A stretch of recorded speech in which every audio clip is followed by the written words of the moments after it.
చెలో పిఠాపురం. ఈ చెలో పిఠాపురం అనేది ఏంటంటే జనసేన పార్టీ 12వ ఆవిర్భావ దినోత్సవం పిఠాపురంలో ఏర్పాటు చేయడం జరిగింది. జనసేన పార్టీ రాష్ట్ర అధ్యక్షులు శ్రీ పవన్ కళ్యాణ్ గారు 2014లో పార్టీ పెట్టి మరి 10 సంవత్సరాల నిరంతరంగా ప్రజా సమస్యల మీద పోరాటం చేసి మరి ఈరోజు ఒక ఎన్డీఏ కూటమిని ఏర్పాటు చేసి ఆ కూటమి ద్వారా ప్రభుత్వాన్ని ఏర్పాటు చేసి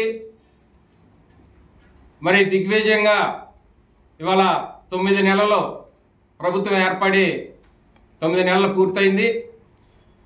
ప్రభుత్వం మరి ప్రజా సంక్షేమం ఒక పక్క, అభివృద్ధిని ఒక పక్క, 2 కళ్ళుగా చూసుకుంటూ ప్రభుత్వాన్ని ముందుకు తీసుకెళ్తా ఉన్న ఎన్డీఏ కూటమి ప్రభుత్వానికి, అలాగే పార్టీ పరంగా జనసేన పార్టీని బలోపేతం చేసుకునే దిశగా పార్టీ ఆవిర్భావ దినోత్సవ వేడుకలు ఘనంగా ఈరోజు పిఠాపురంలో నిర్వహించడం జరుగుతూ ఉంది.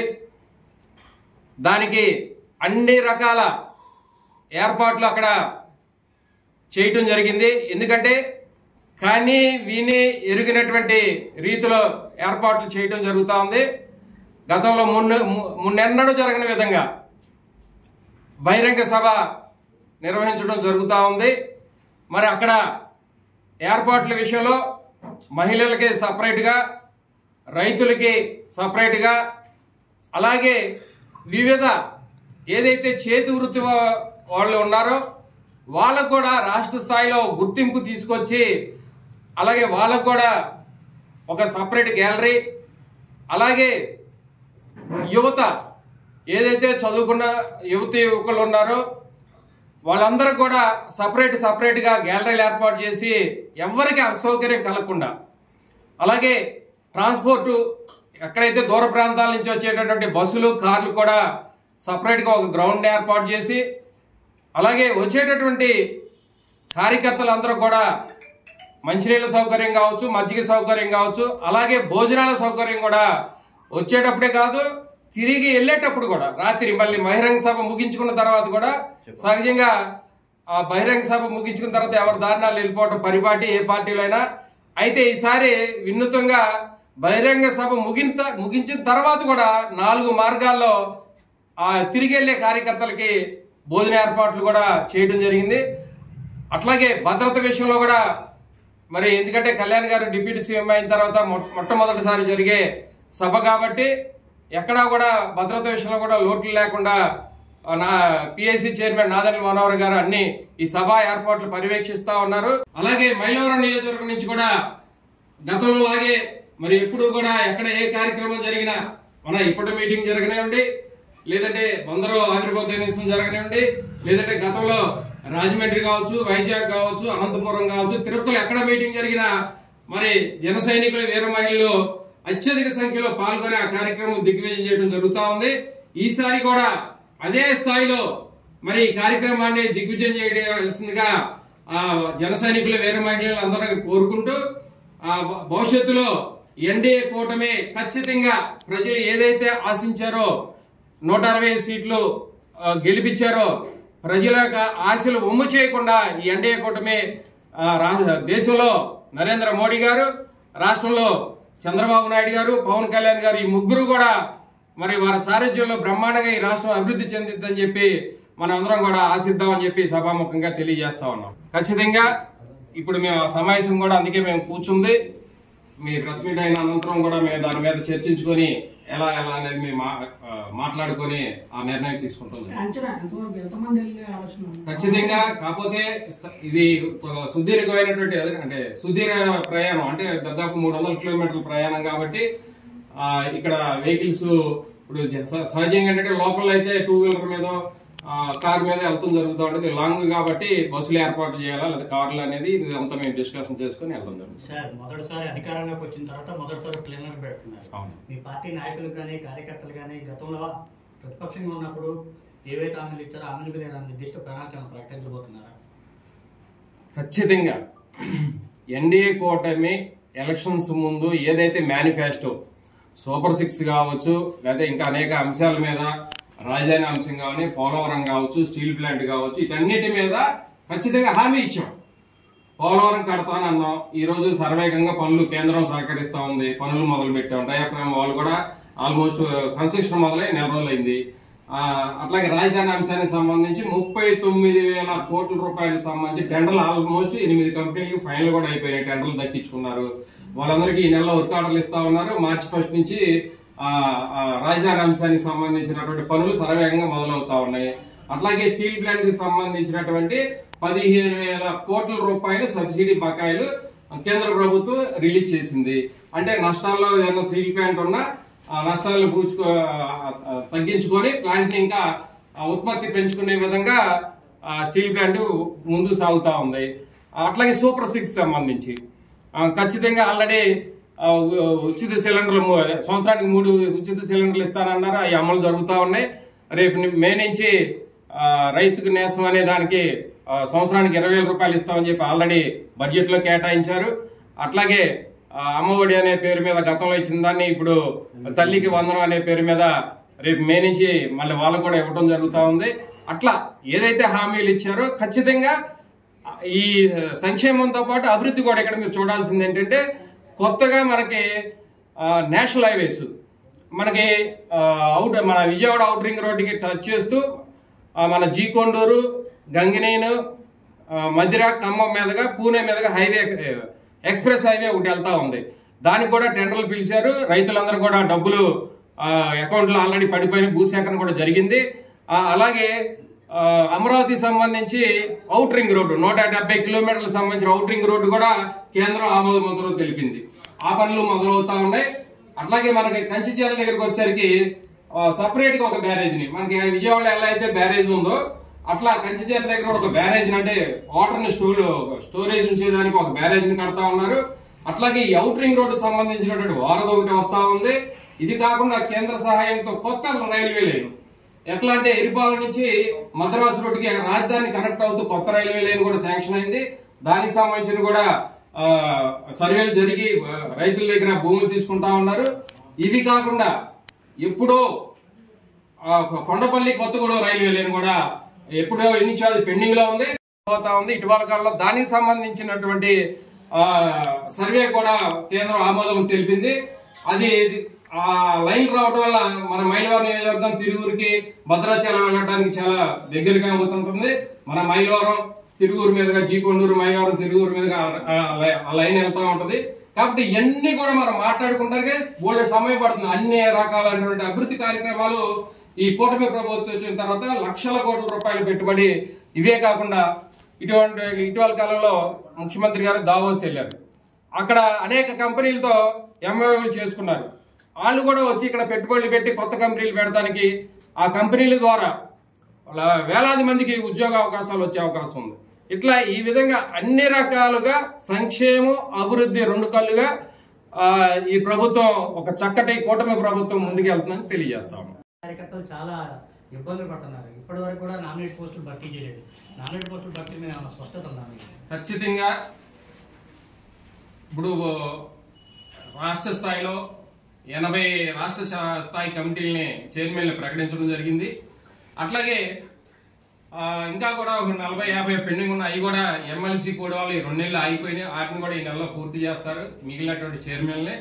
అలాగే మన గ్రామాల్లో, నియోజకవర్గ స్థాయిలో, మండల స్థాయిలో, గ్రామాల్లో ఉన్నటువంటి కొన్ని నామినేట్ పదవులు ఉన్నాయి. ఉదాహరణకి నీటి సంఘాలు ఉన్నాయి. ఇటీవల కాలంలో మీరు చూసారు, ఆ ఎలక్షన్ కూడా జరిగిపోయి 2 నెలలు అయిపోయింది. సొసైటీలు ఏర్పాటు చేద్దాం అనుకునే క్రమంలో ఎమ్మెల్సీ కోడ్ వచ్చి అది అయిపోయింది. ఇప్పుడు ఆ ఎమ్మెల్సీ కోడ్ కూడా ఈ 2 వారాలు అయిపోతుంది. తదనంతరం సొసైటీలు కానీ, మార్కెట్ యార్డ్ కమిటీలు కానీ, అలాగే నియోజకవర్గంలో కూడా కొన్ని గుళ్ళకు సంబంధించినటువంటి దేవాదాయ శాఖ సంబంధించినటువంటి నామినేట్ పదవులు కూడా ఉన్నాయి. వాటన్నిటిని కూడా ఒక నెల రోజుల్లో మార్కెట్ కమిటీలతో సహా అన్ని కూడా పూర్తి స్థాయిలో ఈ నెల రోజుల్లో కార్యకర్తలకి ఈ నామినేట్లు ఇవ్వడం జరుగుతుంది. ప్రభుత్వం ఏర్పడింది. ఈ ప్లేన్ సమావేశాల్లో ఆ విశిష్టత ఎదుర్కొంటున్నారా కార్యకర్తలు? అంటే సపరేట్ గా మీరు గౌరవిస్తున్నారా? అట్లాగే ఒక కూటమి ఏర్పడిందంటే నీ అవసరం నాకు, నా అవసరం నీకు, మన అందరి అవసరం ప్రజలకి, ప్రజల అవసరం ఎంత, ఇదంతా కోఆర్డినేషన్. అంతేగాని నా ఒక్కడిదే పై చేయడానికి లేదు రాజకీయాల్లో. ఇదంతా కూడా సమన్వయం చేసుకుని ముందుకెళ్తాము. లేదు లేదు, ఆయన అలానలా మీరు అంటే అడగడం అట్లా అడిగారు కనుక వచ్చినా మేము అందరం కూడా ఇందులో భాగస్వాములు. కూటమి ప్రభుత్వం రావడానికి కూడా మాది కూడా ప్రధాన పాత్ర అన్నారు ఆయన. అంతేగాని మా వల్లే వచ్చిందని అలా ఆయన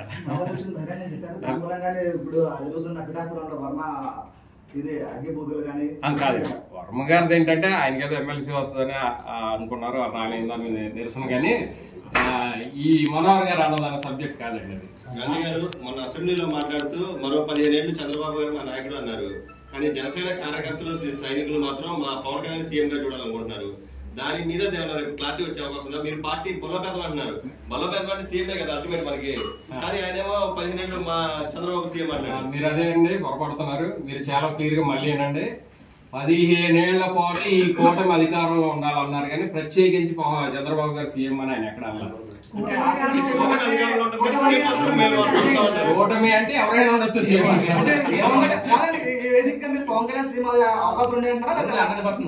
ఖచ్చితంగా రాజకీయాల్లో ఖచ్చితంగా కూటమి ధర్మమే. మరి ధర్మం దేనికి, కూటమి అనేది దేనికి?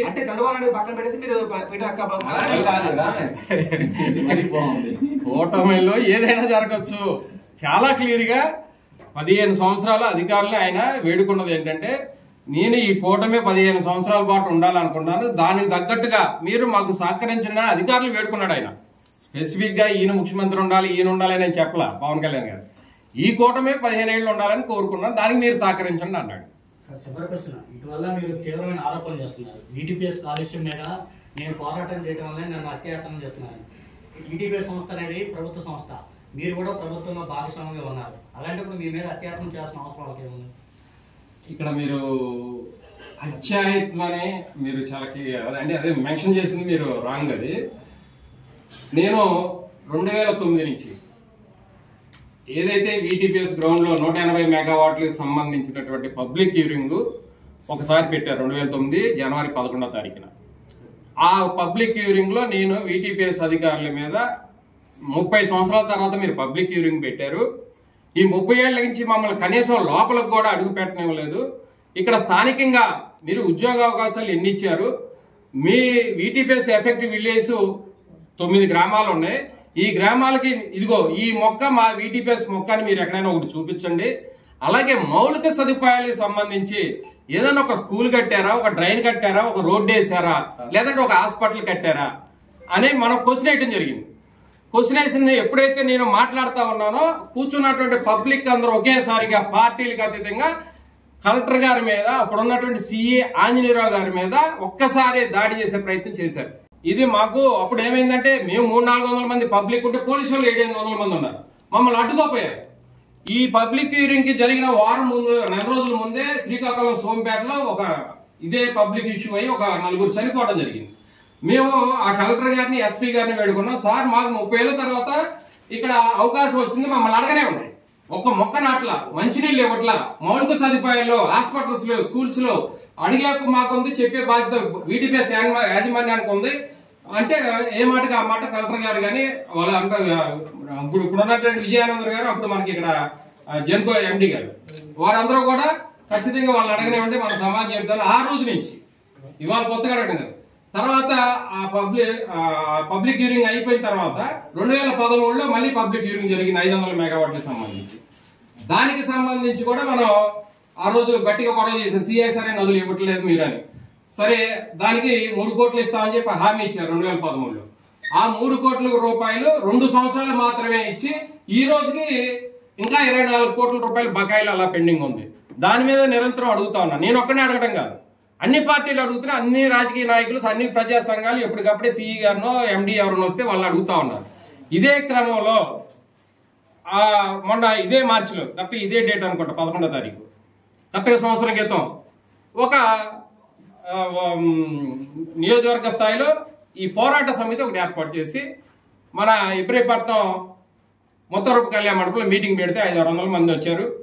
ఆ క్రమంలో ఒక డేట్ ప్రకటించి రేపు మన వీటీపీఎస్ అడ్రోడ్ నుంచి రింగ్ నుంచి వీటీపీఎస్ దాకా ర్యాలీగా వెళ్ళి నిరసన తెలియజేద్దామని అన్నారు. ఆ క్రమంలో ర్యాలీగా వెళ్ళాము. ఆ వీటీపీఎస్ గేట్ను కూడా మనం నిర్బంధించాం.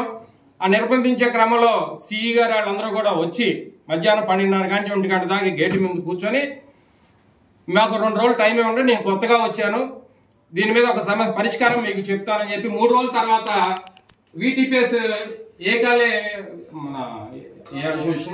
ఏఈ అసోసియేషన్ హాల్లో మీటింగ్ ఏర్పాటు చేశారు సిఈ గారు. సరే, మీ ఉద్యమం వల్ల ఒక బెనిఫిట్ జరిగిందండి. ఒక 19,000 కోట్ల రూపాయలు శాంక్షన్ అయినాయి ఈ 3 రోజుల్లో. గత 5 సంవత్సరాల నుంచి రిపేర్లు చేయలేకపోయాము. దానివల్ల విపరీతమైనటువంటి బూడిద వెదజల్లుతా ఉంది. దాన్ని మేము అంగీకరిస్తా ఉన్నాము. ఖచ్చితంగా మాకు 3 నెలలు 4 నెలలు టైమే ఉంది. మా స్పేర్ పార్ట్స్ కొని కాంట్రాక్ట్ టెండర్లు పిలిచి ఈ వర్క్ అంతా చేయించడానికి ఒక 4 నెలలు టైం పడుతుంది అన్నారు. ఓకే అన్నాం. అలా ఎలక్షన్స్ అయిన తర్వాత 2 నెలలు వెయిట్ చేసాం, 6 నెలలు చూసాం. మళ్ళీ 6 నెలల తర్వాత యథావిధే ఇంకా పెరిగిపోతుంది రోజు రోజుకి. మళ్ళీ ఈ పోరాట సమితి వాళ్ళు ఒక పిలిపించారు కొత్తగేటు దగ్గర నిరసన తెలియజేద్దామని. ఆ రోజు 5-6 గంటల పాటు ఉదయం 7 నుంచి 12:30 వరకు కూర్చున్నాం. ఆ కూర్చునే క్రమంలో మళ్ళీ ఎస్సీ గారు సిఈ గారు వచ్చి పనులు అయితే జరుగుతున్నాయండి, ఇంకా ఫండ్ రావాల్సింది ఇంకా రిలీజ్ అవ్వలేదని అనే క్రమంలో మళ్ళీ 1 నెల రోజులు టైం ఇవ్వండి, 1 నెల రోజులు మాత్రమే మీరు టైం ఇవ్వండి, మేము పూర్తి స్థాయిలో దీన్ని సర్దుబాటు చేస్తామని చెప్పి, అట్లాగే హైవే మీద ఉన్నటువంటి వెహికల్స్ మొత్తం కూడా తీయించే బాధ్యత మాది. అట్లాగే యాష్ బాండ్ నుంచి వెళ్లే లారీలకి ఫుల్ పేజర్ గా పట్టా కట్టి 2 వీలర్స్కి వెళ్లే కళల్లో మట్టి పడతా ఉంది, వాళ్ళకి ఎవరికి ఇబ్బంది లేకుండా చేస్తామని హామీ ఇచ్చారు. ఆ క్షణంలో ఏమైందంటే మన ఇబ్రహీంపట్నం సిఏ గారు మాకు మధ్యలో మధ్యవర్తిగా ఉన్నారు. మీరు ఎవరు ఆధారపడమాకండి, నేను చూసుకుంటాను, ఆ సిఈ గారిని ఎండీ గారిని కూర్చోబెడతాను 1 నెల రోజుల తర్వాత అని చెప్పి కూడా చెప్పారు సిఏ గారి సమక్షంలో. ఆ రోజు ఒప్పందం ఆ విధంగా జరిగింది. కానీ ఎన్ని రోజులైనా ప్రజల యొక్క ఇబ్బందుల మట్టికి ఇంకా పెరుగుతూ ఉన్నాయి. ఈ క్రమంలో నేను మొన్న ఇబ్రహీంపట్నం నుంచి కొండపల్లి వస్తా ఉంటే ఒక fly ash tanker all of sudden గా బైక్ తిప్పినట్టు తిప్పాడు. ఆ తిప్పుతున్నప్పుడు నేను ఎమ్మటనే వీటీపీఎస్ గేట్ దగ్గరికి వెళ్ళి, అరే బాబు, మీరు గతంలో ఒక హామీ ఇచ్చారు ఈ రోడ్డు వెంట బళ్ళు పెట్టమని, మళ్ళీ వాళ్ళు చూస్తే అటు 25 బళ్ళు ఇటు 25 బళ్ళు ఉన్నాయి, మళ్ళీ మొదలుకు వచ్చిందని చెప్పి నేను వాళ్ళకి గేట్లు పిలిచి చెప్పాను. చెప్తే వాళ్ళు అన్నది ఏంటంటే అది నేషనల్ హైవే అండి, మాకు సంబంధం లేదు, పోలీసు వాళ్ళు చూసుకుంటారు, ముందు గేట్లోంచి బయటికి తిన్నాను. అదే వాళ్ళు చెప్పే సమాధానం, నేషనల్ హైవే మాకు సంబంధం లేదని అన్నవాళ్ళు, నేను నేషనల్ హైవే మీద కారు పెట్టుకొని ఆపితే నువ్వెవడరా నన్ను అడగడానికి, నేను నేషనల్ హైవే మీద ఉన్నానని చెప్పి నేను కూడా క్వశ్చన్ వేసేసరికి వాళ్ళు అమ్మ మనం మాట్లాడింది తప్పు అని చెప్పి నాలుగు కరుచుకొని వెళ్ళి వీటీపీఎస్ సంబంధించిన సెక్యూరిటీ వాళ్ళకి చెప్తే, వాళ్ళు ఇబ్రహీంపట్నం పోలీసులకు చెప్తే వాళ్ళు వీళ్ళు కలిపి అరగంటలో వస్తే రాత్రి 12 వరకు దాని మీద చర్చ జరిగి, సారీ అండి జరిగింది ఈ తప్పు మళ్ళీ జరగనేమో అని చెప్పి ఆ బళ్ళు రేపు నుంచి పెట్టనేమని చెప్పారు. నేను అధికారులు అడిగా, ఎందుకు మీరు దీని మీద స్పందించరు, మీరు ఎందుకు దీని మీద ఎన్నిసార్లు చెప్పినా కాలయాపన చేస్తున్నారని చెప్పి అనేక సందర్భంలో ఆ సిఈ గారితో మాట్లాడితే అది మాకు సంబంధం లేదండి అన్నారు. అందుకే నా మీద జరిగే దాడికి బాధ్యులు వీటీపీఎస్ యాజమాన్యం కాంట్రాక్టర్లను పెట్టి ఇద్దరిని మెన్షన్ చేశారు. మీరు ఆ కేసు వివరాలు చూడాలి, ఒకళ్ళ మీద పెట్టాల, స్పెసిఫిక్ గా అక్కడ సిఈ గారిని కూడా నల్లా మనం ఆ పేరు పెట్టాల. వీటీపీఎస్ యాజమాన్యం కాంట్రాక్టర్లు కలిసి నా మీద కుట్ర జరిగి ఈ గుద్దిచ్చే ప్రయత్నం చేశారు, దీని మీద ఎంక్వైరీ చేయండి అని పెట్టాను నేను. అదండి జరిగింది. పవన్ కళ్యాణ్ గారే చెప్పారు. తర్వాత చంద్రబాబు నాయుడు గారు ఆయనకి ఎమ్మెల్సీ ఇచ్చి ఆయనకి గౌరవిస్తామని చెప్పి చెప్పారు. అయితే ఆ పదం ఎక్కడ ఆయన అనౌన్స్ చేయలేదు, చంద్రబాబు గారు చెప్పారు, అనౌన్స్ చేయలేదు. చంద్రబాబు గారు చెప్పారు, ప్రజలు అనుకున్నారు ఆయనకి ఎమ్మెల్సీ ఇస్తారని. ఆ వీడియో ఉంది, చంద్రబాబు గారు చెప్పింది ఎమ్మెల్సీ ఇస్తామన్నారు, ఆయన గౌరవిస్తామన్నారు, కానీ ఇవ్వలేదు. ఓకే, మాట తప్పారా లేదా? లేదండి, ఎట్లా ఇప్పుడు మీరు ఎట్లా అనుకుంటున్నారు మాట తప్పారని? పవన్ కళ్యాణ్ గారు సీట్ జాబ్ చేశారు, ఆయన న్యాయం చేస్తామని చెప్పి ఆయనకి ఇవ్వకుండా, ఎమ్మెల్సీ ఇవ్వకుండా నాగబాబు గారికి ఇచ్చారని చెప్పి ఒక విమర్శ ఉంటుంది, ఆయన డబ్బులు ఇచ్చారని చెప్పేసి. దీని మీద మీరేం సమాధానం చెప్తారు? వర్మ గారు టీడీపీ పార్టీకి సంబంధించిన వ్యక్తి, నాగబాబు గారు జనసేన పార్టీకి సంబంధించి, ఈయనకి ఆయనకి అది సంబంధం లేదు.